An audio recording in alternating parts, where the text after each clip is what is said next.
Hey guys, welcome back to our channel. In this video, we will learn how to implement drop-down list for department field. See here in department page, in department table, we are having 6 records that we have to populate these data in this department drop-down list so that user can select the department name from list of department names that is populated here. Okay, let's start. In add student model, let's create an object here, DPS, which is an empty array. I'm declaring here. Next, we need a lifecycle method component did mount.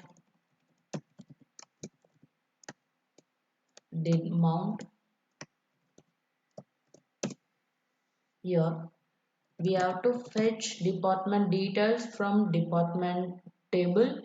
So we are consuming get API. We have to pass the URL here, API URL,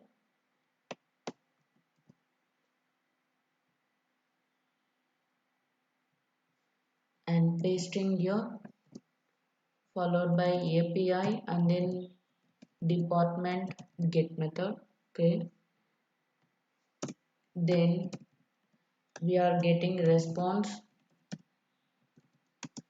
so convert that response into JSON format. Then the coming data will be assigned to newly created object, this dot set state.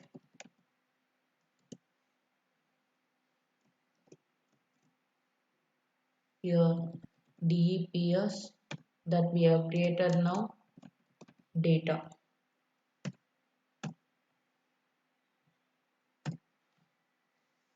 So in this component did mount method, we are fetching all the departments data from department table, then putting the data into this DEPS object that we have declared here. Okay, now let's add a drop down list.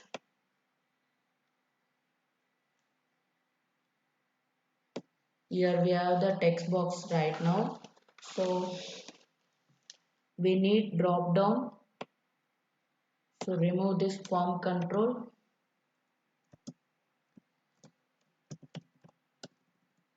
Form dot control. For drop down, we have to use this as select.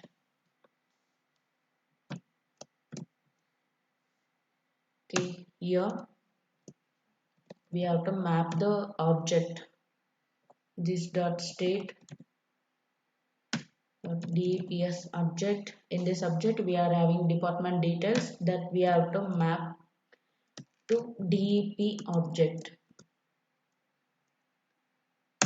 So that will be displayed as option. So we are using option here. Then key will be, we have to specify the unique ID. So in this scenario, key will be DEP dot department ID, that is unique ID in that column. Then value will be department name. We are showing the department name in the drop down list. We are not showing department ID. So we are only showing the department name. So user can select the department name here. Close the form control. Okay, that's it. Save and let's check it. Click the add student. Okay, here we are populating the 6 records that we have seen in department table. Okay, you can select anything here. Okay, now let's enter new student here, Ashwin, for the name, then department chemistry, then click to save. Inserted successfully message in snack bar, we are getting Then close this model pop-up. See here the data has been inserted in the table. Let's add new data. Just when then department will be max. Then click save. We have the confirmation message, sorry, successful message, and then data is displayed here. Okay, guys, everything works fine. Thank you so much for watching this video. See you there in next video. In our next video, we'll implement edit model pop-up window and consume put API method. Thank you. Bye.